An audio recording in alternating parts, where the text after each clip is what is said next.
శ్రీ గురుభ్యో నమః. శ్రీ గురుదేవదత్త. విజయ ట్రస్ట్ ద్వారా జపజ్యోతి సభ్యులంతా కలిసి దత్తనామ మహాయజ్ఞాన్ని దిగ్విజయంగా కొనసాగిస్తున్నారు. నిన్నటి రోజు మొదటి రోజు గురు పౌర్ణమి నాడు 14,000 వరకు సంఖ్య జపం పూర్తయింది. ఇవాళ రెండో రోజు దిగ్విజయంగా నడుస్తోంది, కొనసాగుతోంది. ఈ జప సందర్భంగా జపం పూర్తయ్యేంత వరకు రోజు గురు సంబంధమైన గురుతత్వం గురించి, గురు విశిష్టత గురించి, గురు జ్ఞానం గురించి 4 శ్లోకార్థాలుగా తీసుకోవాలని చెప్పాలని విజయ ట్రస్ట్ వారి సంకల్పం. దాని గురించి గాను గురు అష్టకం అనే స్తోత్రం నుంచి రోజుకు ఒక 2 శ్లోకాలు, ఒక గురు ధ్యాన శ్లోకం నుంచి ఒకటి తీసుకుని దాని వివరణ, దాని యొక్క ఉపాద్ఘాతము చెప్పుకుందాం. గురు బ్రహ్మ గురుర్విష్ణు గురుర్దేవో మహేశ్వర గురు సాక్షాత్ పరం బ్రహ్మ తస్మై శ్రీ గురవే నమః. ఈ శ్లోకం మనం ప్రతి చోట వింటూనే ఉంటాము. బ్రహ్మ విష్ణు మహేశ్వరుడు అంతా గురువే సాక్షాత్ పరబ్రహ్మము అని. కానీ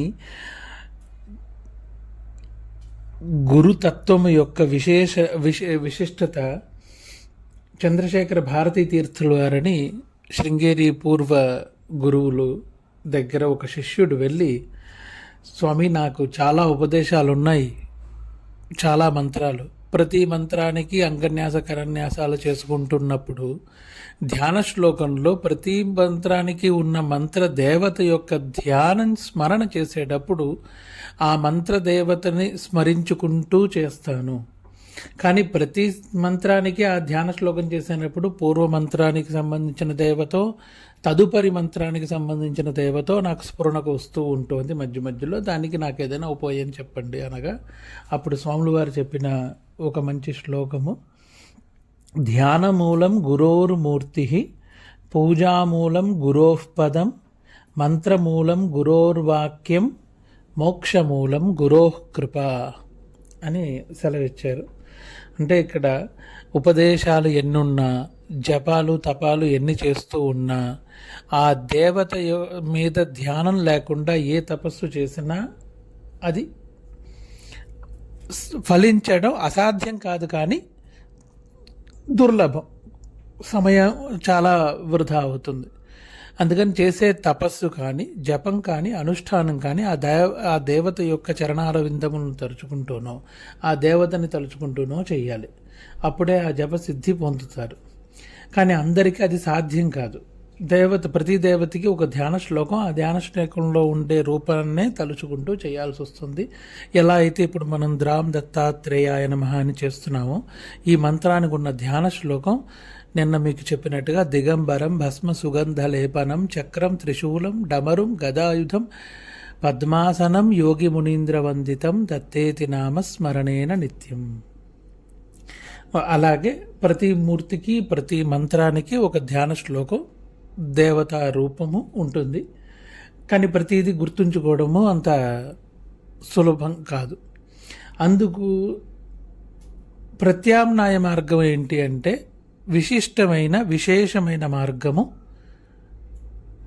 గురుతత్వముని అర్థం చేసుకుని గురువు గారిని, ఎవరైతే ఉపదేశం ఇచ్చారో ఆ గురువు గారిని, కొంతమంది గురువుల వల్ల ఉపదేశం తీసుకున్నా ఆయన్ని గురువు గారుగా భావించాం, ఆయనకి ఏదో మిత్రుడుగానో ఇంకో రూపంలోనో చూస్తాం, లేదా ఇంటికి వచ్చే బ్రాహ్మణుడి రూపంలో చూస్తాం. అందుకని అలా కుదరదండి.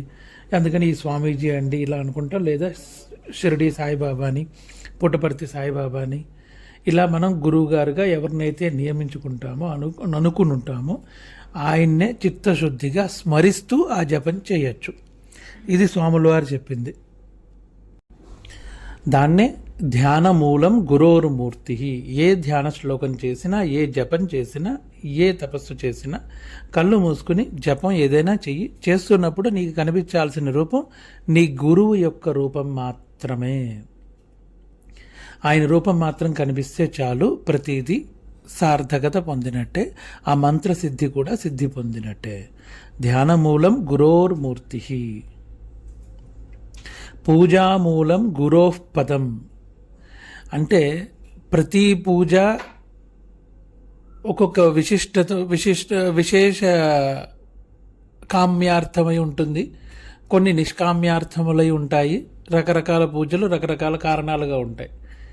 ఎలా అయితే మనిషి నేను ఆ దేవుడికి నమస్కరిస్తున్నాను, ఈ దేవుడికి నమస్కరిస్తున్నాను, నేను ఈ పూజ చేస్తాను, నేను ఆ పూజ చేస్తాను అని అనుకుని చేస్తాడో, కానీ చివరికి వచ్చేసరికి ఆ పూజ మొత్తం తీసుకెళ్ళి కాయేన వాచా మనసేంద్రియైర్వా బుద్ధ్యాత్మనా వాక్ ప్రకృతి స్వభావాత్ కరోమి యద్యత్ సకలం పరస్మై నారాయణాయేతి సమర్పయామి.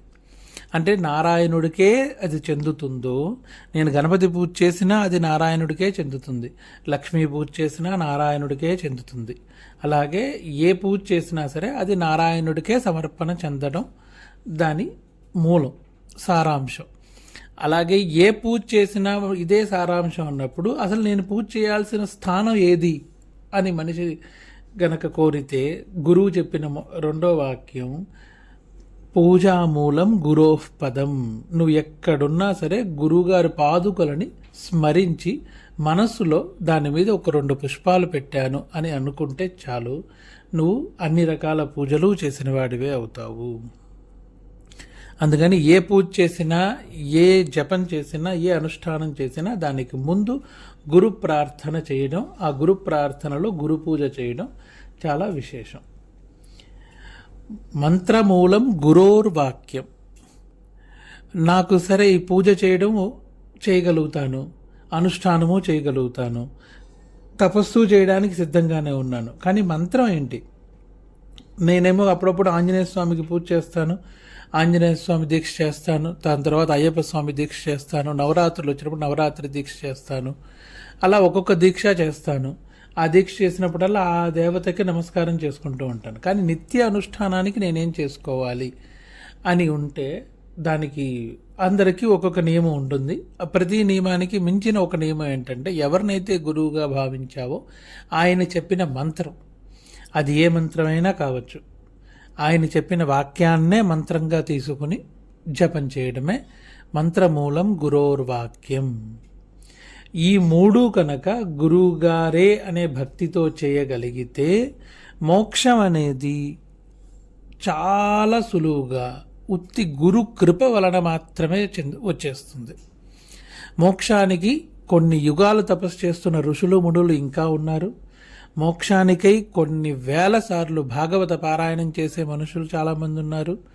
మోక్షానికై జీవితాంతం కాశీలో ఉండాలి అని చెప్పి కాశీ వెళ్ళి క్షేత్రవాసం చేసేవాళ్ళు ఉన్నారు. మోక్షానికై స్మరిస్తేనే మోక్షం కలుగుతుంది, అరుణాచలేశ్వరుని అనే శ్లోకం ఉంది కదా, అలా అరుణాచలేశ్వరు నిరంతరం స్మరించే వాళ్ళు ఉన్నారు. ఇవన్నీ ఒక ఎత్తు అయితే, ఎవరినైతే గురువుగా భావిస్తావో వారిని మాత్రమే ప్రసన్నం చేసుకోగలిగితే, ఆయన కృప ఉంటే మోక్షం తథ్యం. అదే మోక్షమూలం గురోః కృప, ధ్యానమూలం గురోర్మూర్తి, పూజామూలం గురోః పదం, మంత్రమూలం గురోర్వాక్యం, మోక్షమూలం గురోః కృప. మోక్షమూలం గురోః కృప. ఇవాళ గురు ధ్యాన శ్లోకం ఇది. ఇప్పుడు గురు అష్టకం నుంచి 2 శ్లోకాలు చెప్పుకుందాం. ఈ గురు అష్టకానికి ఉన్న విశేషత ఏంటంటే, గురువు యందు భక్తి లేని వాడికి ప్రపంచంలో ఏది నుండి ఏం ప్రయోజనం అని చెప్పడానికే ఈ శ్లోకాలు 8 శ్లోకాలను రచింపబడ్డాయి. దాంట్లో ఈ మొదటి శ్లోకం, శరీరం స్వరూపం తథావా కలత్రం యశశ్చారు చిత్రం ధనం మేరుతుల్యం మనశ్చెన్నలగ్నం గురోరంఘ్రి పద్మే తతఃకిం తతఃకిం తతఃకిం తతఃకిం. అనగా సుందరమైన శరీరము, మంచి బాహుపుష్టితో కలిగిన శరీరము, తథావా కలత్రం అంతే సుందరమైన భార్య, యశశ్చారు చిత్రం యశస్సు మర్యాద, ఎక్కడికి వెళ్ళినా మర్యాద మన్నన విపరీతంగా ఉండి, ధనం మేరుతుల్యం. ఏంటి ఈ శ్లోకం చేసిన సమయంలో డబ్బుల్ని ఇంట్లో కుండల్లో వాటిలో దాచుకునేవారు. దాన్ని అప్పట్లో ఏంటంటే మేరు అంటే కొండంత డబ్బులు నా ఇంట్లో ఉంటాయంటారు కదా, అలాగా కొన్ని కోట్ల డబ్బులు ఉండి, ఇంత ఉండి మనశ్చేన్న లగ్నం గురోరంఘ్రి పద్మే, గురువు యొక్క పాదాల చెంత నీ మనస్సు నిమగ్నమై లేనప్పుడు తతఃకిం తతఃకిం తతఃకిం తతఃకిం, ఏమి లాభము ఏమి లాభము ఏమి లాభము ఏమి లాభము. అలాగే రెండో శ్లోకం, కలత్రం ధనం పుత్ర పౌత్రాది సర్వం గృహం బాంధవా సర్వమేతాది జాతం మనశ్చేన్న లగ్నం గురోరంఘ్రి పద్మే తతఃకిం తతఃకిం తతఃకిం తతఃకిం. భార్య ఉంది, భార్య పరివారం కూడా ఉంది, సంపదలు ఉన్నాయి, పుత్రులున్నారు, మనవలున్నారు, మంచి ఇల్లుంది, బంధువులున్నారు, గొప్ప కుటుంబ సభ్యుల బలమంతా ఉంది. పరివారం అంటేనే సుఖం, ఇంత సుఖం ఉంది, ఇంత ఉంది. కానీ గురువు యొక్క పాదాల చెంత మనస్సు లేదు, శ్రద్ధ లేదు అన్నప్పుడు ఇదంతా ఉండి ఏమి లాభము ఏమి లాభము ఏమి లాభము ఏమి లాభము. ఇవాళ గురు అష్టకం నుంచి ఈ 2 శ్లోకాలు, దీంతో పాటు మోహముద్గరం నుంచి 1 శ్లోకం. అంగం గలితం ఫలితం ముండం దశన విహీనం జాతం తుండం వృద్ధో యాతి గృహీత్వా దండం తదపిన ముంచత్యాశాపిండం. ఒక వృద్ధుడు, అంగం అంటే శరీర అవయవాలన్నీ కృషించిపోయి నిర్బలుడై ఫలితం లేని శరీరాన్ని తీసుకుని ఒక స్థానానికి బయలుదేరాడు. దశన విహీనం జాతం తుండం, కళ్ళు కనిపించవు, వెళ్ళే దారి సరిగ్గా లేదు, రాళ్ళు రప్పలతో కలిసి ఉంది. కానీ వృద్ధుడు కదా, కష్టపడి బయలుదేరాడు. గృహీత్వా దండం అంటే చేతిలో ఒక కర్ర తీసుకుని నిదానంగా నడుచుకుంటూ దేవుణ్ణి అనుకుంటూ తిట్టుకుంటూ ఇంత కష్టాలు నాకే ఇవ్వాలా అంటూ బయలుదేరి వెళ్తున్నాడు. దేవుణ్ణి చెప్పాల్సిన మాటలన్నీ అంటూ ఉన్నాడు. కొంత దూరం వెళ్ళేసరికి రాళ్ళన్నీ గుచ్చుకుంటూ ఉన్నాయి, కొంచెం ఇబ్బందిగా ఉంది. ఆ ఇబ్బందికి దేవుణ్ణి అంటూ ఉన్నాడు. కొంత దూరం వెళ్ళేసరికి ఒక రాయి గుచ్చుకుంది, కొంచెం గట్టిగా గుచ్చుకుంది. ఈసారి ఎందుకో కష్టపడి నడవలేక వేరే దారి లేక మెల్లిగా వంగున రాయి తీసి చూస్తే అది ఒక వజ్రం అయింది. దాన్ని చూసిన వెంటనే దేవుడా ఇది అదేదో ఇంకొక రాయి గుచ్చుకోవడానికి ఇవ్వకూడదా అని అడిగాడు. ఒక రాయి సరిపోలేదు ఆయనకి, ఎందుకంటే అది వజ్రం కాబట్టి. అంతవరకు గుచ్చుకున్న రాళ్ళన్నింటిని దేవుడి మీద తిట్టాడు. కానీ ఒక వజ్రం అనేది గుచ్చుకునేసరికి ఇంకొక వజ్రం ఉంటే నీకు సొమ్మేం పోయిందని దేవుణ్ణి అడిగాడు. అంగం గలితం ఫలితం ముండం దశన విహీనం జాతం తుండం వృద్ధో యాతి గృహీత్వా దండం తదపిన ముంచత్యాశాపిండం.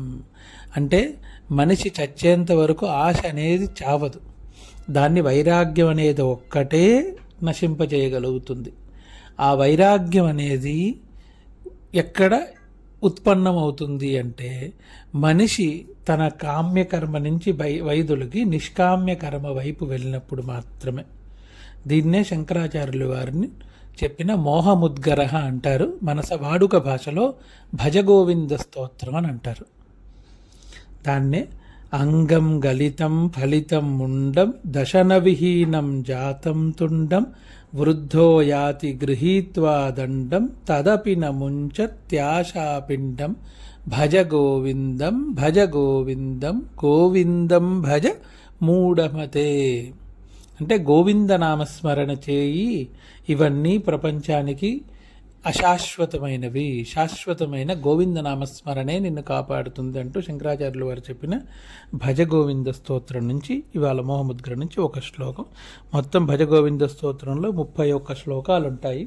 ఆ 31 శ్లోకాల్లో స్వాములు వారు శంకరాచార్యుల వారు స్వయంగా చెప్పినవి 16 శ్లోకాలు 18 శ్లోకాలు. మిగతావన్నీ స్వాముల వారి దగ్గర ఉన్న మిగతా 4 శిష్యులు తలా 2 శ్లోకాలు చెప్పి, దాని తర్వాత కూడా ఉన్న అంతేవాసులు కొంతమంది కూడా చెప్పిన శ్లోకాలన్నీ కలిపితే ఈ 31 శ్లోకాలు. దీన్నే మోహముద్గర అని అంటారు. శ్రీ గురుదేవదత్త. ఇవాళకి ఇది. రేపటికి మరొక మంచి శ్లోకాలతో సహా కలిపి గురు అష్టకంలో 3-4 శ్లోకాలతో కలుద్దాం.